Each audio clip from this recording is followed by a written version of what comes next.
Hello. Good morning. How are you? Good morning. It's too early for you? No. I've been awake for a couple of hours. Did you had your coffee already? Yeah. Yes.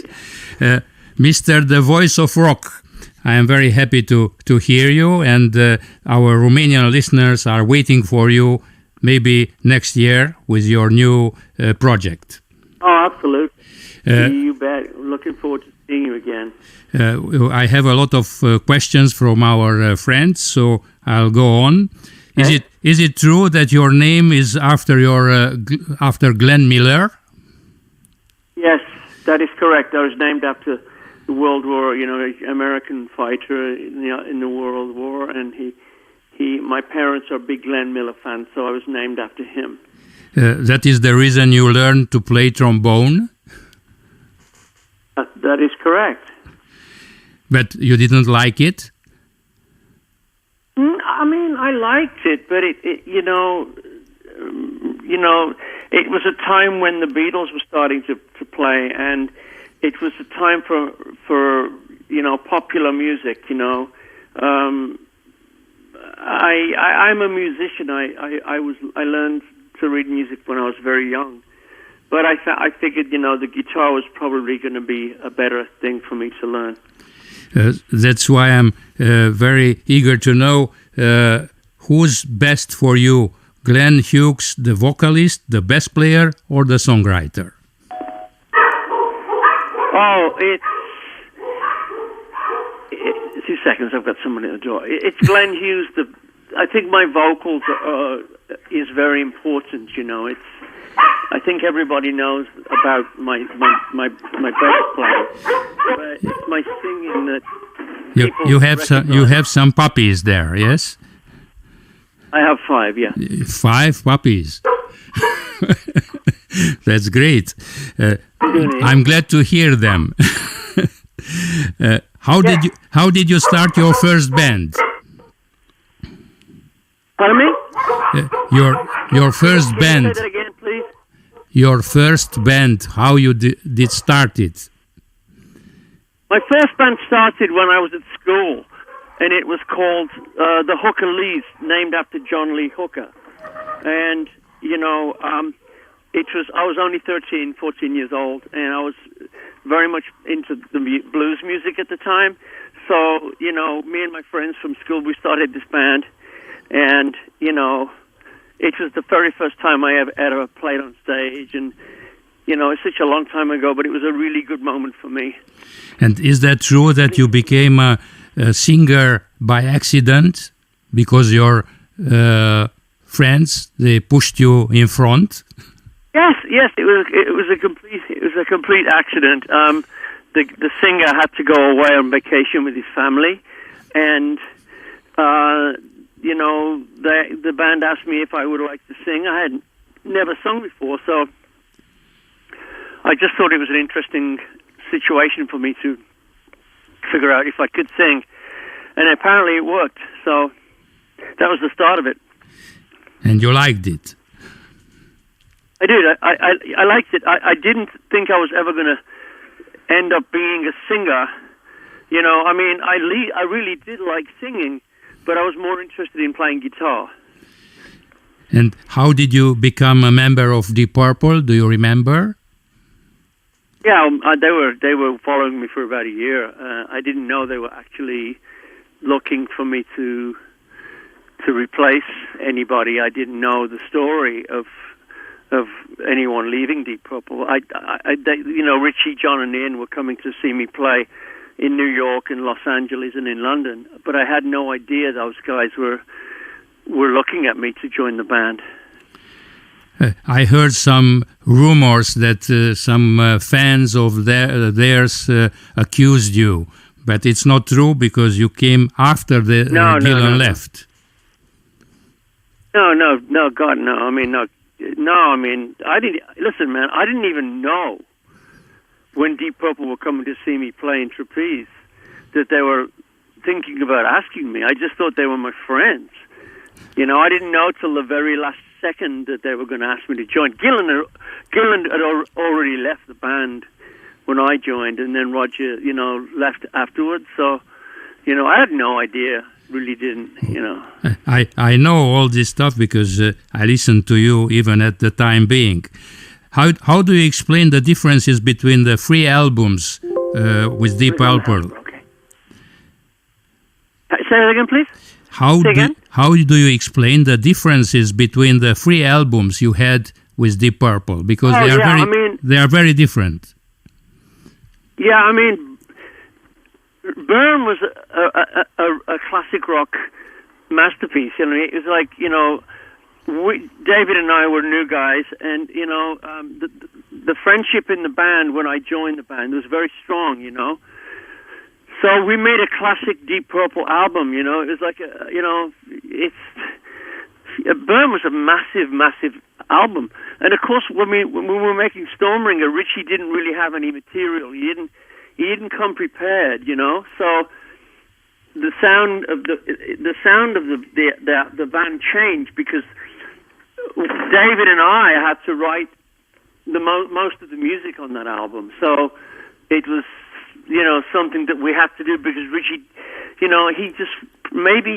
just wasn't thinking anymore. Maybe he was thinking of something else. We didn't know, but we had to make an album, and Stormbringer for me is a great album. It is one of the greatest.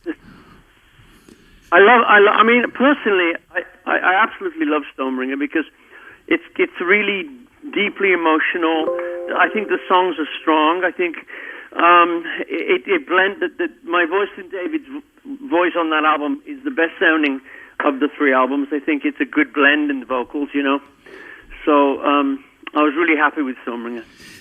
I saw you singing a few days ago with David Coverdale. It was a great fun for you, no? It was great. I mean, I went to see David play in my hometown in Beverly Hills, and I went to see him to say hi and to give him some love, and then I walk in the venue and he asked me to sing, and I wasn't I wasn't like prepared for him to ask me to sing. Of course I did, we're really good friends. One thing people should know is that David Coverdale and I have never ever had a falling out. We've been very, very good friends for over 40 years. David has been really close to me as a friend. So every chance I get to say hi to him, I mean, when he comes into town, we go to dinner. And that evening he was playing and he asked me to come and sing with him. He asked me to sing You Keep On Moving. And, it was a special thing. We didn't rehearse it. We didn't prepare. I went on stage and I sung my parts, and I think the audience really, really loved it. It was a fantastic moment for us all. I saw it and I heard it. It was great for us, even. Thank you, man. And you know something? I got to be honest with you. I did it for the fans. I did it. I know. For the fans globally. I mean, David and I really haven't sung that song in 40 years. Hey, Thank sorry, you. man. Sorry. I don't know what happened. Me neither. They said that we have just 5 minutes, so I cut down some questions. I want to know... Okay, man. How did you met Tony Iommi? Because it's another good friend of yours. Well, I met Tony Iommi when I was in Trapeze. I met Tony Iommi the same time as Paranoid was released in England. So that was 1971. I mean, I've known all the guys in Black Sabbath. We were born in the same part of England. I mean, I've known them for over 40 years. I mean, Terry Geezer Butler's one of my closest friends. He's a neighbor of mine in Los Angeles. Of course, I know Tony very, very, very well. I've done 3 albums with Tony. Ozzy's like a family member. He and Sharon and Gabby and myself, we go to dinner all the time. So, and Bill, he lives in Laguna Beach. I mean, this is like a real family to me. I'm very blessed to have such great friends that have been my friends for over 40 years, and that's really great.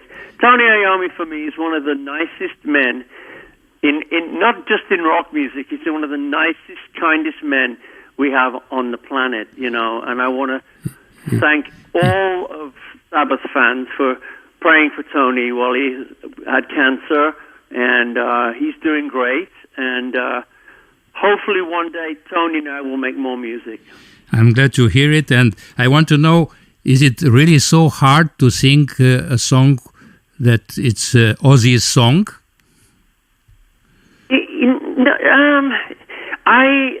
For me to sing it exactly like Ozzy, it's impossible. It's difficult because Ozzy's got a very different voice to mine. I mean, there are songs it's not easy singing other people's songs. It really isn't easy. But Ozzy's got a very unique voice, so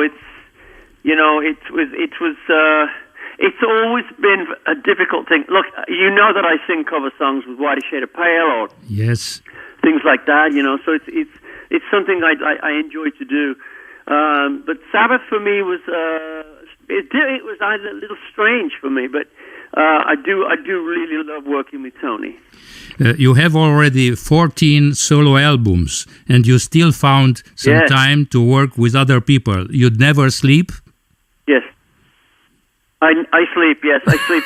But remember now, there was a long period of time when there was no albums because I was not the man I am today. I'm not the very, very, very soulfully religious person. So, I make a lot of music because I've been given the gift to make a lot of music, and I write all the time. So, long may that continue. Which albums do you recommend to somebody who wants to know you better?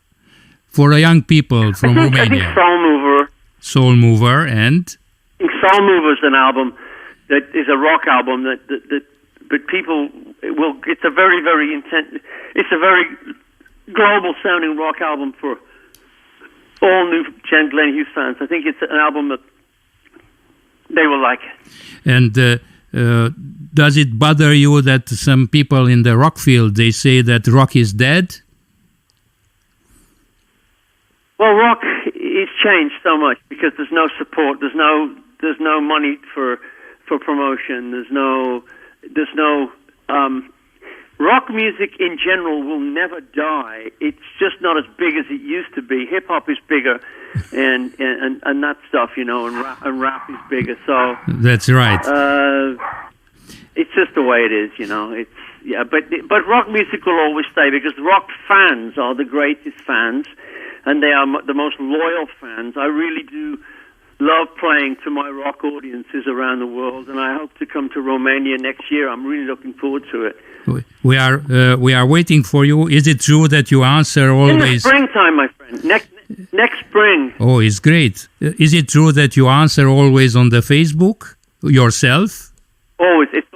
I answer on all my social networks. I have 7 social network sites, and it is me talking to all of you. It's something that I really thoroughly enjoy.